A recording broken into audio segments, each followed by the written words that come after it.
안녕하세요. 쏙쏙이 선생님입니다. 1차 임용시험이 바로 내일로 다가왔어요. 제가 작년에 1차 임용시험을 위해 준비했던 사항과 실제 시험에서 경험했던 꿀팁들을 몽땅 드릴게요. 선생님들께서 1차 시험장에 갔을 때 많은 도움이 되셨으면 좋겠습니다. 먼저 준비물 꿀팁을 알려드릴게요. 수험표, 신분증, 아날로그 시계와 같이 기본적인 준비물도 물론 중요하지만 이 세 가지 준비물을 한번 챙겨보세요. 많은 도움이 될 거예요. 첫 번째로 펜입니다. 저는 공부할 때 검은색, 파란색, 빨간색이 있는 삼색 펜을 주로 사용했었는데요. 1차 시험장에도 이 펜을 들고 갔어요. 답안을 작성할 때는 검은색 펜으로 작성하는 것이 원칙인데요. 검은색이 나오지 않을 것을 대비해서 검은 펜, 컴퓨터용 사인펜을 하나씩 추가로 챙겼습니다. 그리고 문제를 풀 때 사용할 샤프와 지우개도 같이 챙겼고요. 간식으로는 바카스와 초콜릿, 따뜻한 꿀물을 챙겼어요. 특히 초콜릿은 쉬는 시간마다 하나씩 먹으면서 내 머리에 부스터를 쓴다고 생각을 했었어요. 그리고 저는 중요한 시험이 있을 때마다 아침밥을 잘 먹지 못했어요. 이런 특성을 잘 알고 있었기 때문에 아침밥을 먹기보다는 따뜻한 꿀물로 대체해서 가져갔었고요.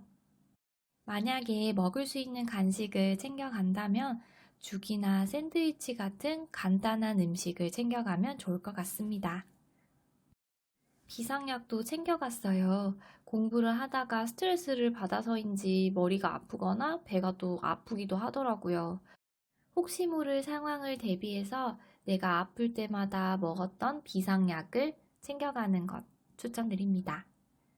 아까 간식에 바카스가 있었죠? 아프지 않으면 바카스를 먹고 만약에 속이 좋지 않거나 체했다면 소화제를 먹어야겠다고 생각을 했습니다. 다행히 소화제를 먹을 일은 일어나지 않았어요. 시험 당일에 탈탈 털릴 수 있는 멘탈을 관리하는 꿀팁을 알려드릴게요. 1교시 논술을 치고 나서였어요. 논제 하나를 제대로 쓰지 못했다는 사실을 시험을 치면서도 깨닫고 있었는데요. 잘 쳐봤자 17점에서 18점을 맞겠다라는 생각이 들었습니다. 보통 최악의 상황을 생각하면서 좌절감을 느끼잖아요. 저는 반대로 최상의 상황을 생각을 했어요. 1교시 좀 못 쳐도 괜찮아. 2, 3교시가 남아있잖아. 그리고 그 교육과정 80점을 다 맞으면 논술을 많이 틀렸더라도 90점이 넘네? 라고 생각을 했어요. 물론 말도 안 되는 거 알고 있지만 초긍정적인 힘을 한번 빌려보세요. 좌절이 희망과 자신감으로 바뀌게 될 거예요. 자, 이렇게 긍정의 힘을 가지고 2교시가 또 끝났습니다. 2교시는 시간이 부족하진 않았지만 헷갈리는 게 유독 많아서 생각보다 많이 틀린 것 같다는 그런 불안감도 있었어요. 하지만 마지막 한 교시가 남아 있습니다. 이렇게 불안해할 때가 아니라 쉬는 시간에 전략을 세웠어요. 쉬는 시간마다 복도에 나가서 스트레칭을 하면서 몸을 풀기도 했고요. 창문을 조금 열고 차가운 공기를 마시면서 정신을 좀 깨우기도 했어요. 그러면서 책을 마지막으로 보았는데요. 이미 1교시, 2교시가 출제된 상태입니다. 그 말은 이미 출제된 과목을 빼고 전략적으로 볼 수 있다는 뜻이 될 거예요.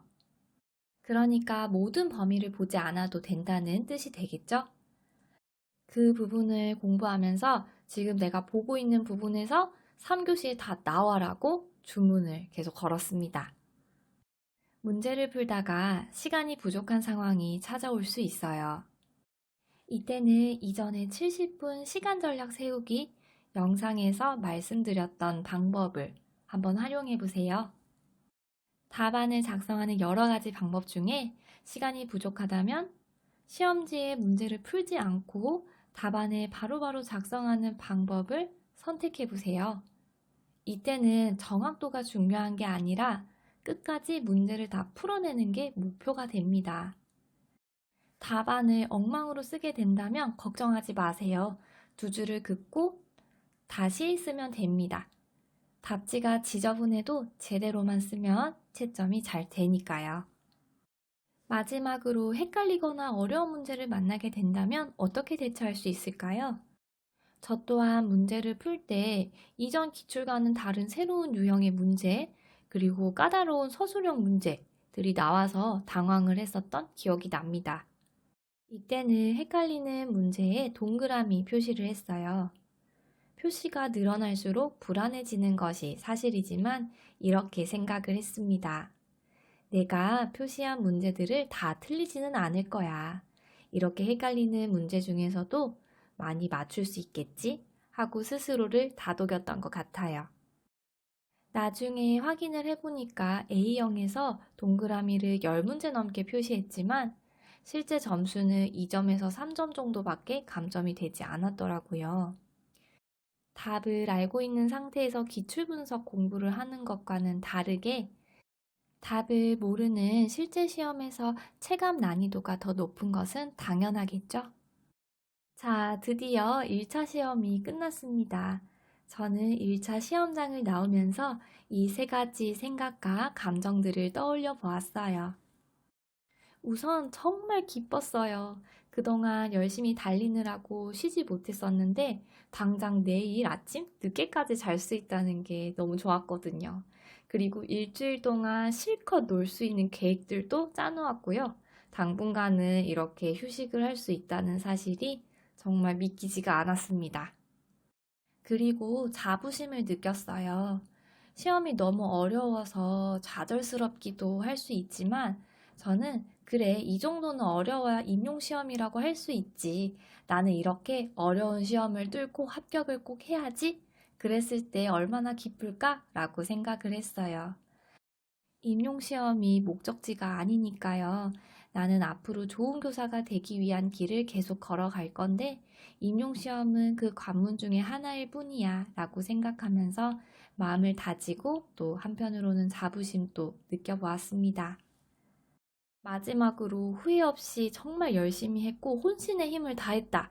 이런 생각이 들었어요. 저는 공부하면서 항상 되뇌던 말이 있었는데요. 시험장에 문을 닫고 나올 때 절대 후회를 남기지 않도록 하자 였습니다. 시험을 잘 쳤냐고요? 실수도 있었고 헷갈려서 틀린 문제도 많았고 시간 부족으로 B형 6번부터 8번은 거의 B가 다 내렸어요. 그렇지만 후회가 하나도 남지 않았어요. 그 결과를 겸허하게 받아들일 만큼 혼신의 힘을 다해서 최선을 다했기 때문입니다. 시험을 앞두고 계신 선생님들, 어려운 이 임용시험을 공부하고 있다는 것에 자부심을 가지고 후회 없는 1차 시험을 치르고 오시길 바랍니다. 늘 응원할게요. 다음에는 2차 꿀팁들 가득 안고 돌아오겠습니다. 선생님들 파이팅!